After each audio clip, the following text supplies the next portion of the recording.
كان يالله زي من كان زلوا بعال چاو سلام دي زابير النسجة نعنا متشم ترجمة يردأنا كبرنا أملاها يوم ترجمة هي تردأ كخت قوم يتسجل دحرنا إحنا مس جيزة مس معالتي قدايرنا زابير النسجة نحنا زابير ترجم زينا برهيوت ترجم مسحابنا جميل كل المعتاتنا ترجمة آمين دحواتي زابير النسجة ريهم سيطان نزي حجي زقبر زلو بعالا أبالا بسوء جمامرؤو طعين ينخون خيلي حجي جن شفت دا قبر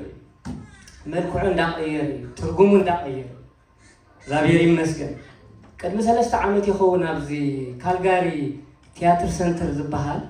حانت حافت عدي ماتنا ناي كريسماس سيزن حجي تماتو هابزقر مكن كالتبيتن 50 قرشين يرو ماتو حجي تي أحفتي بصراحة قالي على خيباتنا حجي ناي كريسماس يلنا خيرنا كيدنا بقى بزح سبيو كبوريو هاي كلاسي بقى تزاقتو سباقو مالك حجي أنا ناي كريسماس يلنا سلازخدنا قال أنا قرس تتصبيها كابزقر من النقر كالتسعات قروزي دوتي إذن حاجة سب كمان وطيسي بزعبا كريسماس كي تزال ወይ በቃ ዋላው ነው ትራዲሽን ሊሲ ኢየሱስ ክርስቶስ ተወልደሉ ማዓልቲ ኢየሱስ ከይቦሉ ተወዲ አላሳይ ማለት ግን ብሽም ክሪስማስ ይንተዳል ዝሁሉ ሰብቃ እንደ ይወጣ ይገር አቲ ማለት እና እቲ ሽፍት ይገብራሉ እቲ ሁነታት ክንሪኦ ከለናሲ ጣዕም ሽፍት እንዳገበሪ እግዚአብሔር ይመስገን ናዓና ግን ትርጉሙ ይርዳአን ነው ክብርና አምላክ ይሁን ና ኢየሱስ ክርስቶስ ሙላት መቼም ይረዳና በኢየሱስ ክርስቶስ ህይወትና ዘለወጠ ሙላል እግዚአብሔር ይመስገን ዋላ ናይዚ ምድር እዚ ካላንደር ከማን ዘለወጠ ሙላል አይኮነን ቢሲ ኤዲ ተባሂሎ ከማነ ካፕትናይ ጎይታና ኢየሱስ ክርስቶስ ዝመጻሉ ጊዜ ለውጥ ነጽ ዋላ ነህናውን ከም አመንቲ ቢፎር ኤንድ አፍተር አለ ቢፎር ኤንድ አፍተር ዴይ ሁሉ አማኒ ጎይታ ይሁሉን مخنياتو كلهم حاطيهم كبر املاك سيينو يزبل مصحف قدس انا فطر كبر يصادق زبل سبتلو غويتا يتردو وي ودر بقى معال تخلو هي ولدنا تقبيله زبلتلو غويتا يتردو غويتا يتردو اسد بيفور الله افتر الله يسوس غويتا اسكي ابيفيسون نعرف كلته كابوتا حادث انتايت بالمسيلكم نسخاتكم قدم زبل صحفال نسخاتكم قدم كم نبرت زعالم زيئة كم تمنفسو حجي ابتم دق زي مئزاز زقبر زولو حلقة سلطان التملالسكم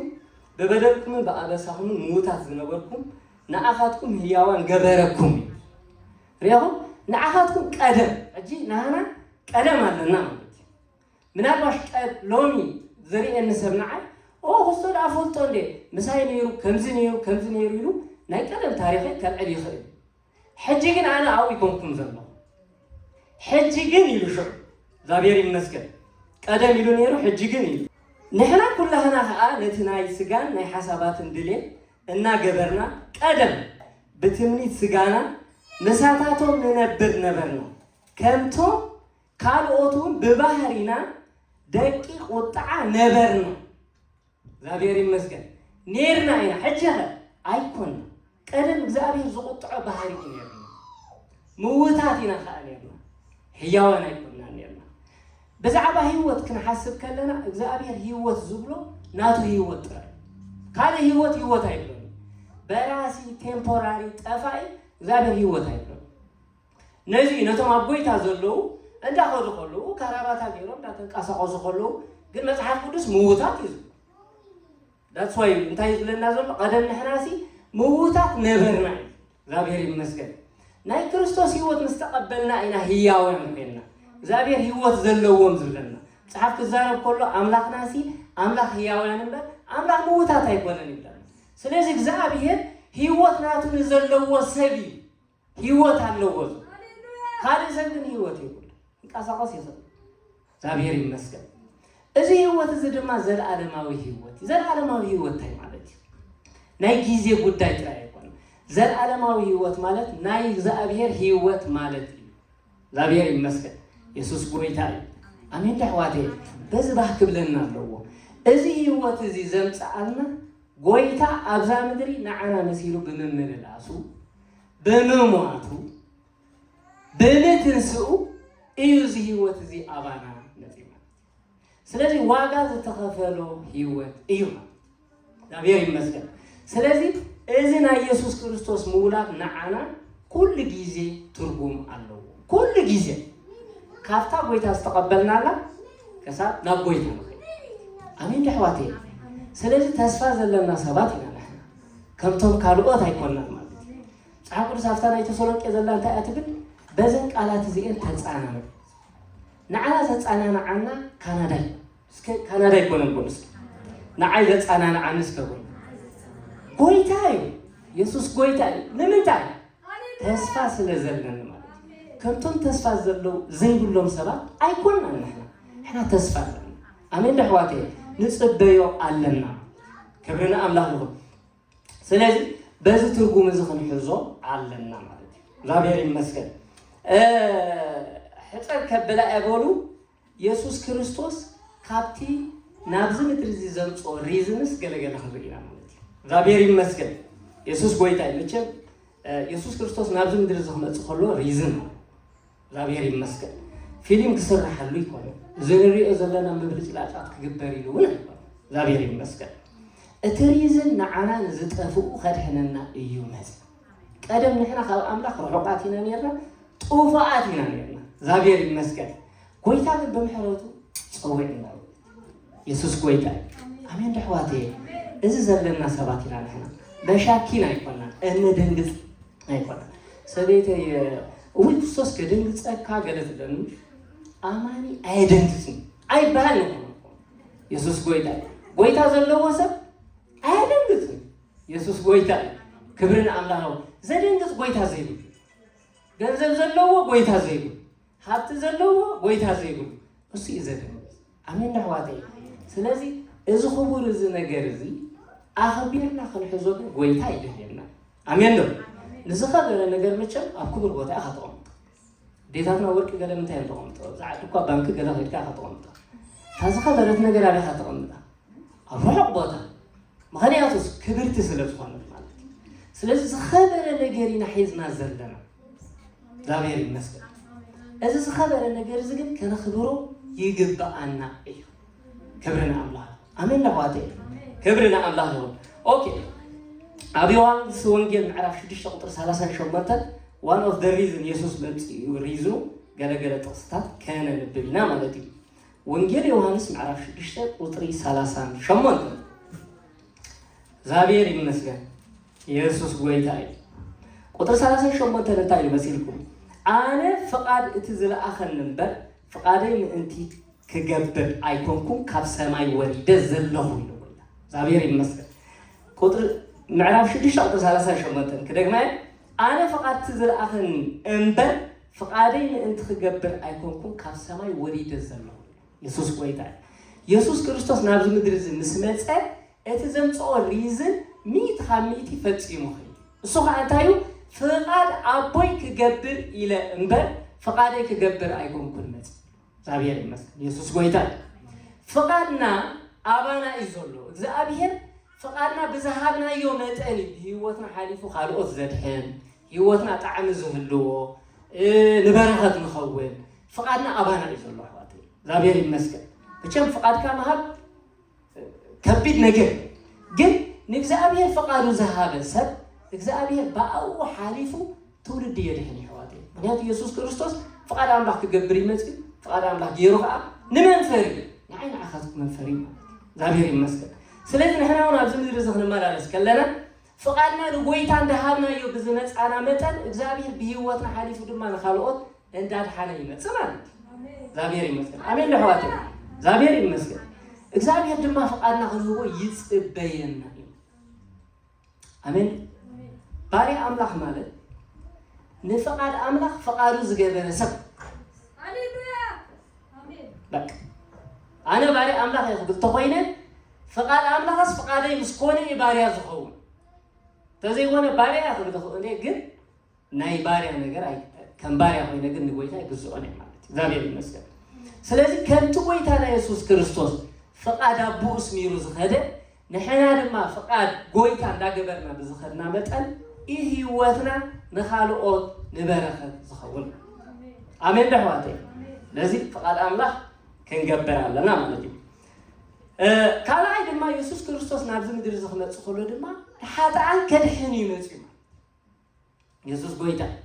نحنا زد حنا له مخنيا حمامنا سلز تردعنا حمامنا نسا آمنا قويتا فوسو خوينو مسمعتا أزي أعمل حانت بعض أنا حمام يبلين زبالة سب قويتا خد حمامك لا بيري مسك نايحاتك حمام سلازي نتوم زريو كيري يلو نتوم نريل لنا زبالو فريساوين نخيريو نتوم أين نريلنا زبالو نخيريو لا بيري مسك لو مسب يرئيه سلازي بيري لو انجل زي كبرنا يفلت ايه مسك هلا كانوا دير بزعبات مسك تزاربوا كن ايدل نتا دير وادو هل انا حسيبه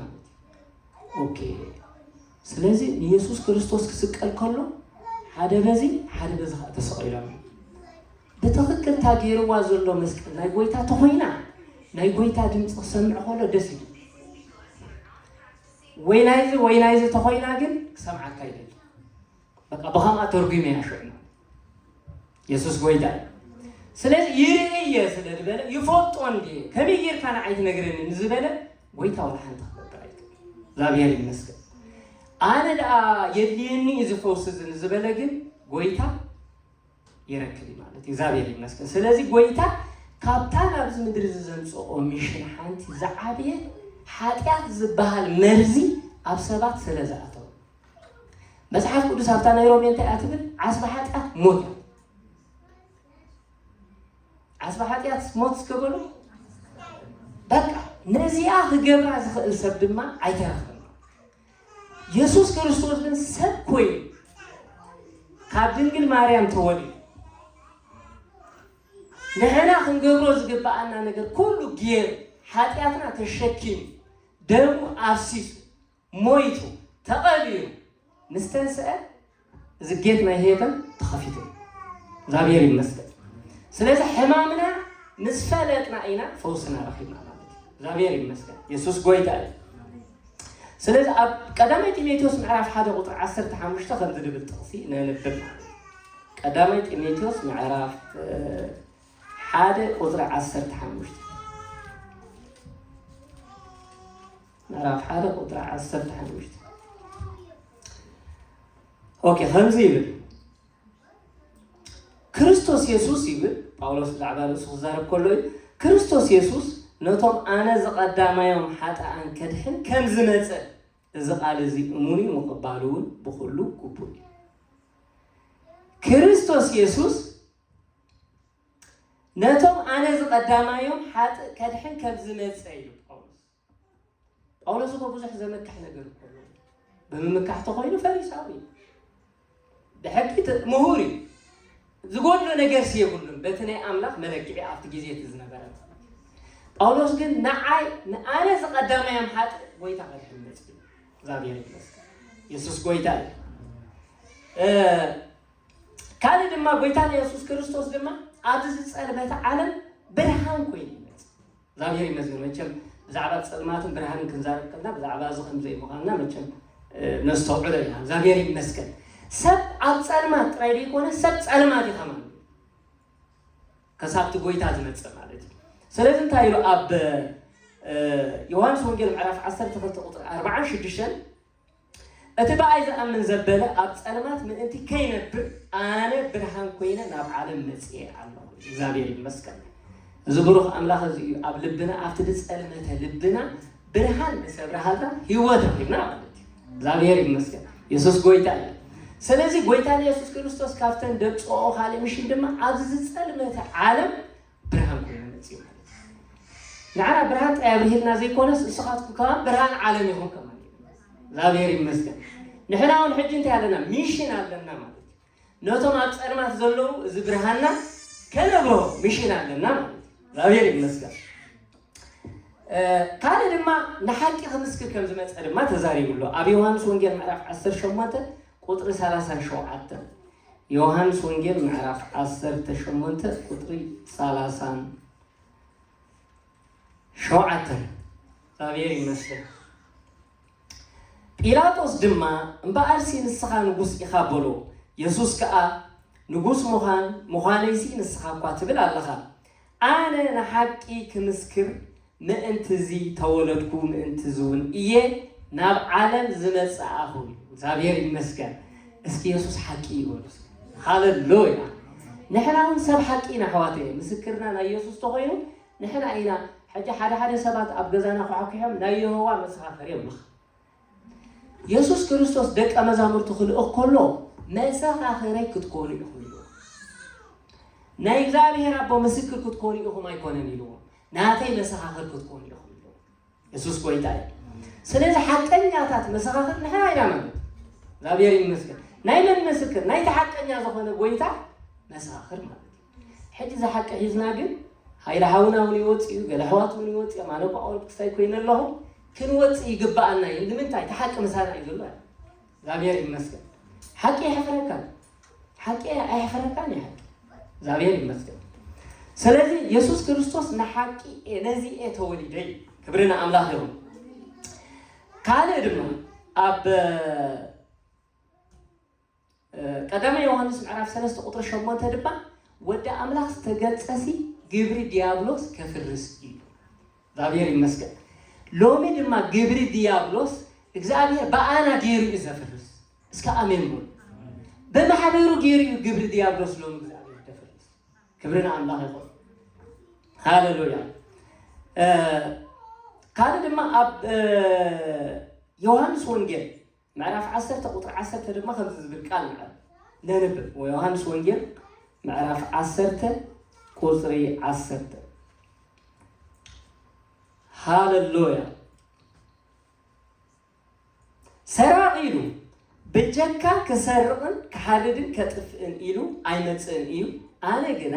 ህይወት ምስተረፉ ምእንቲ ክረኽባ እየ ዝመፅእ እዩ እግዚአብሔር ይመስገን ኣሜን ለሕዋቴ ህይወት ምስተረፉ እዛ ኣባና ዘላ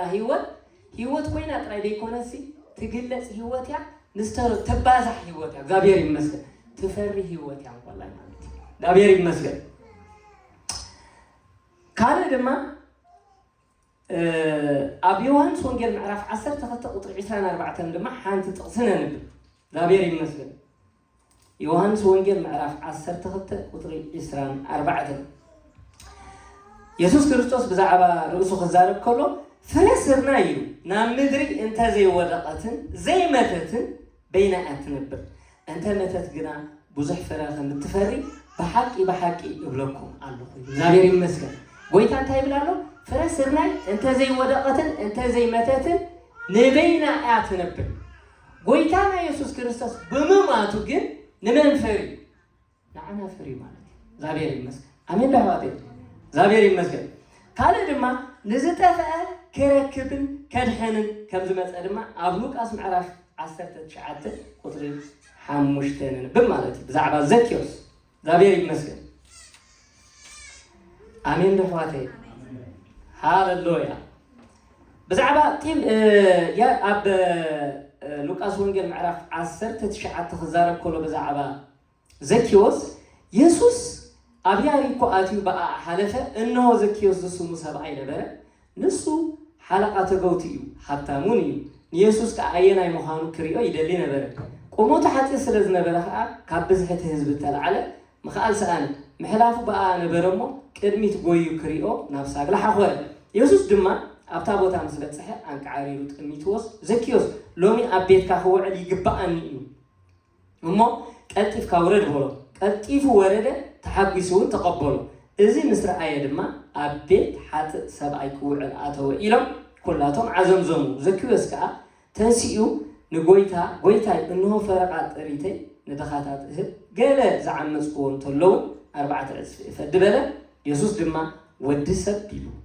نطفو كدلن كدهنن كم زمصه نسخاخا ود ابراهام سلازخونكا لومي نزابيت زيا مدحان كون الله سلازي غويتانا يسوع كريستوس دما حدا خافت ممصيو مشي نزطفا كدلي مالتي انا نسخاتكم انكلودد مالتي زابير يمسكن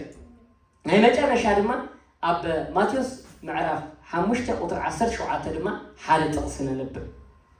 نحق هونه ويس نبيات كفصم منبر كسعرهم زمصاخو ايمسلكم يلو زابير يمسكن سلازي غويتانا يسوع كريستوس نحق هونه نبيات كفصمو منبر كسعرهم وي ديستروي تغبرو ايمصال مالتي كبرنا املاح يكون تسينا كنا مسجنينا دحرينا فصانات كحلفينا هاللويا هاللويا اسكن غويتا كنخبرو اينا هاللويا بمولادو اينا زي هيوت زي بمولادو اينا زي تسفا زرخيبنا يازلنا هاللويا هاللويا نهيوتناو ترغم زهابا نا يسوع كريستوس مولاد እግዚአብሔር ይመስገን ና ኢየሱስ ክርስቶስ ሰቀለት ሞት ትንሣኤ ህዋቴ ሃሌሉያ በዚህ ነገር እዚ አዚና ባክ ብለና ይግቦይ ፕሬዝ ጋድ ሃሌሉያ ሃሌሉያ እግዚአብሔር አቦና አዚና ለመስከነካለና ሰዓባ አምላክ ስለዝኾንካ ሃሌሉያ ጥፉአት ዝነበርና ስለዝረኸብካልና ኣብ ጸልማት ዝነበርና እግዚአብሔር ወይ ብርሃን ዘብራህካልና ተስፋ ዘይነበረና ተስፋ ዝኾንካልና ሃሌሉያ በኢየሱስ ክርስቶስ ሐጣን ዝነበርና ጻድቃን ዝገበርካልና ሃሌሉያ ሃሌሉያ ሃሌሉያ ነኽብረካለና እስከ አመስግንዎን ጎይታ እስከ ልዕላ ብልዎን ጎይታ ሃሌሉያ እዛ ዓበ አምላኽ እዛ ሃሌሉያ ጠፊና ዝነበርና ዝረኸበና ኣብቲ ዝጸልመተ ልብና ብርሃን ይብራህ ዝበለ ሃሌሉያ ካብ ሞት ናብ ህይወት ዘሳገረና Thank you Jesus. እስኪ ነኽብሮ እስከ ንጎይታ ነመስግን ሃሌሉያ እዚ ብሩኽ ጎይታ ታሪኽና ዝለወጠ ሃሌሉያ በህይወት ነበሩ ዝበለና ጎይታ ሃሌሉያ praise God ሃሌሉያ ተስፋና ዝሐደሰ ዘጻናናዓና ኣለኹም ሰኻ ዝብለና ሃሌሉያ ንህይወትና ትርጉም ዝሃበ ሃሌሉያ እስኪ ስኻ ኢኻ በልዎ ሃሌሉያ ታሪኸይ ዝለወጥካ ሃሌሉያ ታሪኽ ዘይነበረና ሰባ ሃሌሉያ حدش معرف زخفتنا حدش فايل زخفتنا هاللويا قويت حدش فايل يخفيتنا حواتي حدش كالندر praise God هاللويا زابير ربنا زينا نمسكنا كالنا سخعب أملاخي خال السخام سانا سلزلخات المسكن لتوم زفقرهم كسان مودة أفكرهم تباهيلو سلزتسعفة زابير تفكرنا أبو سلزلخانا بيسوس كريستوس كبر خلونا عخا يخل بيسوس كريستوس كبر خلونا عخا